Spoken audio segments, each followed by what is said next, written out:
Just like to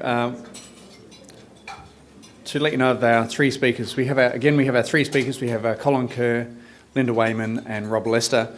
And first of all, I'd just like to introduce Colin Kerr. And Colin Kerr will be setting the scene on emerging business trends. Colin Kerr is the Chief Executive Officer of Bridging the Gap. And during his presentations, Colin will communicate research findings into emerging trends. His major focus will be on the Australian ageing population trends and its impact on Australian business. Colin has contributed to the Rockingham and Kwinana community via numerous innovative community development initiatives. He's a member of the Australian Institute of Company Directors, the Australian Association of Executives, and Colin is also the Director of the Southwest Corridor Development Employment Foundation. Ladies and gentlemen, can you please make welcome Colin Kerr. Thank you, Greg. Morning all. As Greg said, I'm CEO of Bridging the Gap. Just to explain, Bridging the Gap is actually an employment service. And just to further explain, it's not a recruitment agency, which obviously services people like yourselves as employers, but in fact looks after people looking for work. We have grown since 1997 from a staff of 3 to presently with a staff of 40. And I think some of you will realise that some of that could be attributed to the growth and what's happening within our labour market, has been happening within our labour market. We actually deliver services to anyone that wants assistance through a variety of state and federal contracts, also partnerships with industry, and we do a lot of work in the schools, which I'll come to a little later. Just to, I suppose, as Greg said, he set the scene for the day. I just want to set the scene for the next 15 minutes. That is, I'm not here to solve the problems of the world. You'll have to wait for the next 2 speakers for that. And I'll probably raise more questions in your mind rather than give you answers. But again, you'll see that that is actually part of where we're going in terms of our emerging labour market. If I just look firstly at, some of you will know, an economic cycle. It's a cycle that over 8 to 14 years, they say, revolves. We will go through a period where people want to invest in the stock market. When that gets a little bit hot, then people will move generally into the property market. When the property market and the interest rates start to get high, they'll put it into bonds and cash and then back into the stock market. Following that is unemployment rates.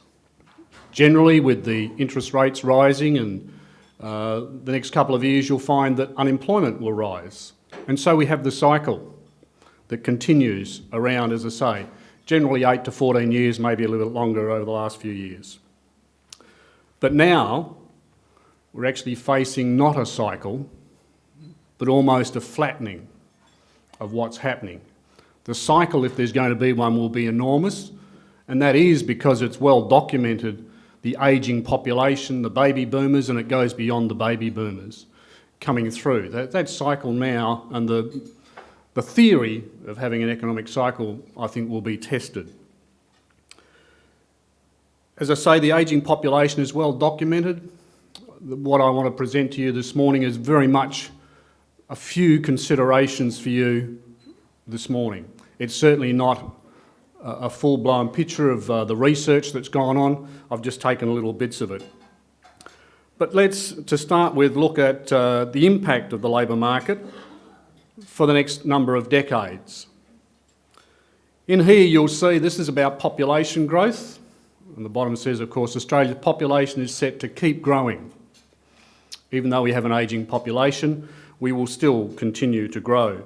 You'll see there in the 15 to 24 years, from where we are now in the population in Australia, 2.8 million people in that age group. By 2031, 25 years' time, it'll be 3 million. Similarly, 25 to 34 has an increase of some 200,000. But then you start to look at 35 to 44 and the 45 to 54, there's 300,000 growth of the numbers moving through. But of course, then when you look at the 55 to 64, remembering this is continuing over the next 25 years, the increase of 55 to 64 will be 800,000, and those over that age will be 1.4 million. So you can see that we certainly have an ageing population when you look at those figures. What we now have to do is think about what impact that will have in the years to come. I'm sure there's some of you, probably not many in this audience, but some of you who are sitting there thinking, oh, that's okay, I'll be in those last age groups, so it's not going to worry me. I'm not going to be working. But just think about this. If there's not enough people for the jobs, which I'll demonstrate shortly, what are services going to be like? When you're a little older, when you want to go into the retail sector, the hospitality, you want to travel, you want your phone, whatever, what impact will that have on the services and therefore on you as you get into those later age groups? So let's just look for a moment, probably closer to home, and look at the mining industry. We know it's been well documented that Western Australia is booming. That certainly can be cyclical. But at this stage, as you can see there, from just over 35,000 in 1995, in 2004, there was over 50,000 in the mining industry in Western Australia. So certainly there's been a need, and you'll have heard all the stories, I'm sure, of what's happening in the mining industry in terms of salaries, in terms of trying to find people to work in those particular industries, in the particular industry. But when we look at the next slide, we look at the total employment and also the mining industry in terms of those age groups. You'll see in there that in fact the 55 to 64, and this is now, is 12% in total employment. In the mining industry, it's 13%. In the total employment, and there's reasons for this, of course, if you look at the 15 to 24, at 18%, the mining industry only employs 7%. So they're employing, and even dropping back to 45 to 54, as you can see in that age group, 35% in total employment, 41% in the mining industry. And yet those figures I just showed you with people ageing, what is the impact going to be when 41% of people working in the mining industry will no longer be there? The Australian government, in a document they've just brought out called Workforce Tomorrow, which people are interested in pursuing further what's actually happening in Australia and what's predicted will happen in Australia. There are a couple of sessions in Western Australia, I believe, the end of this month. People are interested. It's on the Department of Employment and Workplace Relation webpage, but they will talk about it in more detail.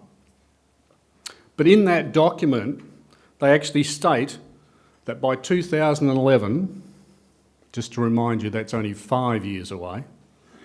It's not like 2031 that might seem an age away, it's 5 years away.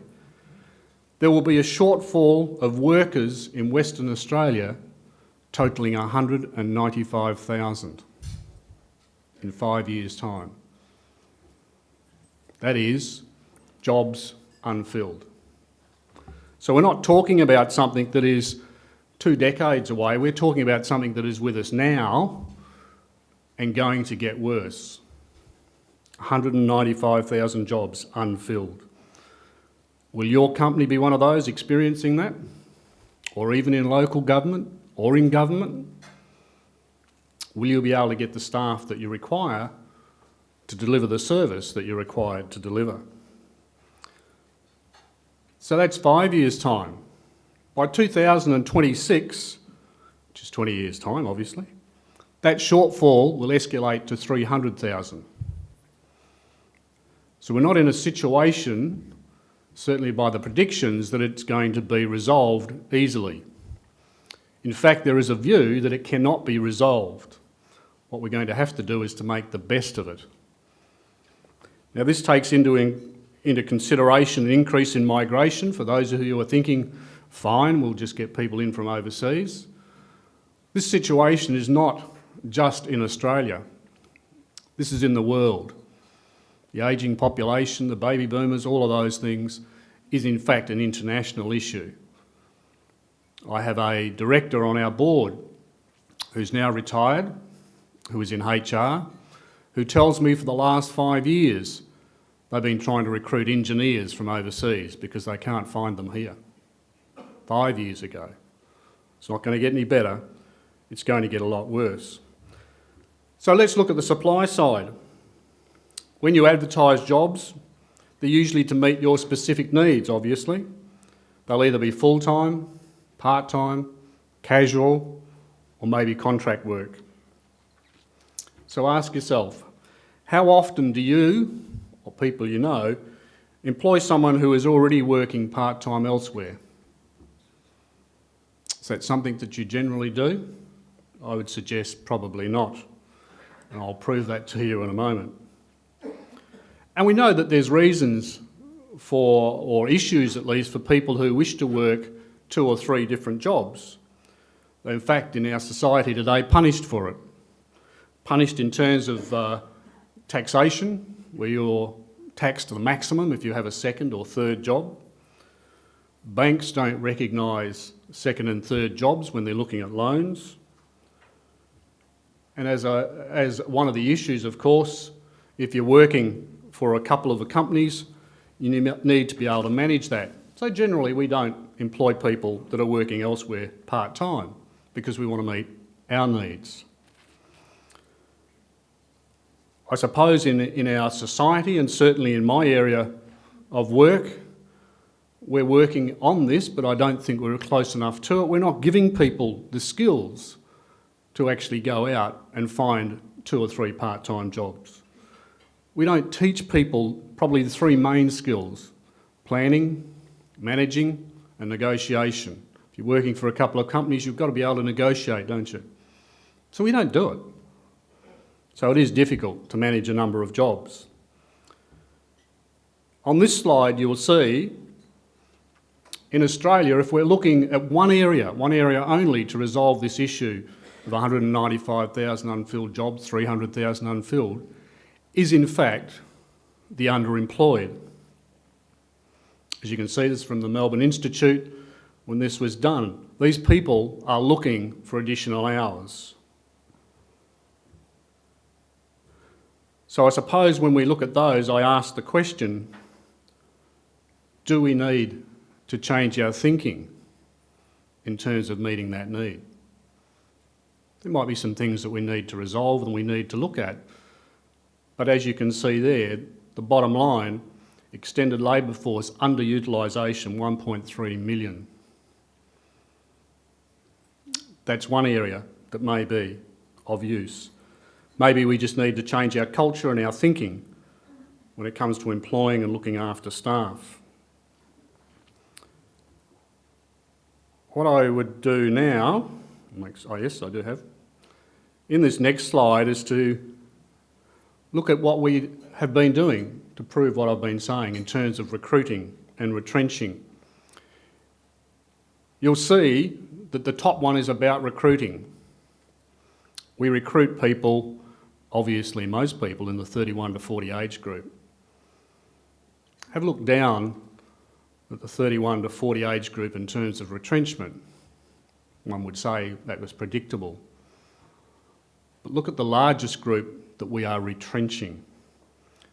People 50 years and over. 50 years and over are the people we're retrenching when we're facing a shortfall in 5 years of 195,000 people. As I say, I think we need to change our culture.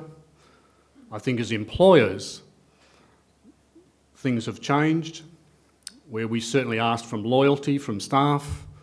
Now I believe it's for employers to be loyal to their staff because they will be hard to keep, they'll be hard to get. So I think we do need to start thinking about it.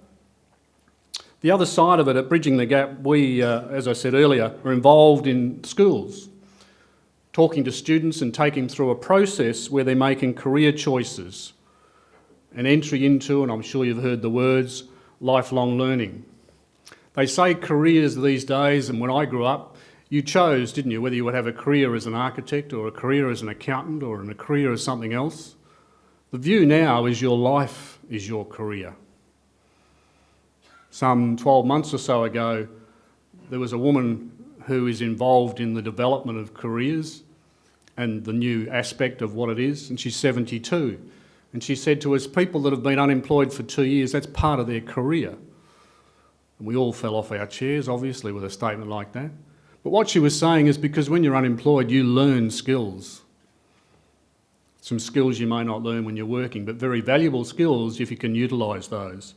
So we're talking to young people now about their career, which is in fact their life, and you continue to learn. As you know, in companies, if you don't change, you get further behind. And I think that's always a challenge. So where will these new workers wish to pursue their careers? The young people. Do you make the occupations and the industry that you're in attractive to them? Because now it is about marketing for those people that are available that are looking for work. Young people, as we're told so often, are our future, and that is true. As I said to start with, the lack of staff means the lack of services. Where will these young people look for work? Will it be in your industry? Is it attractive? Will it be in the occupations that you represent? Are they attractive to young people? I think that ball is now clearly back in our court. So what can we do? I'm not here to give you all the answers because I don't have them. I've got some thoughts and some things that you might consider. It has been proven that a diverse workforce or a diverse staffing is more productive. Having people in an age range, in terms of, and if you consider, for instance, we're going back to the first slide, where there is a significant number of people over 50, who do they relate to the most? People of their own age group. Will they be servicing them, or will it be the 17 or 18-year-old in your business? Or the 24 or the 25 or whatever it might be.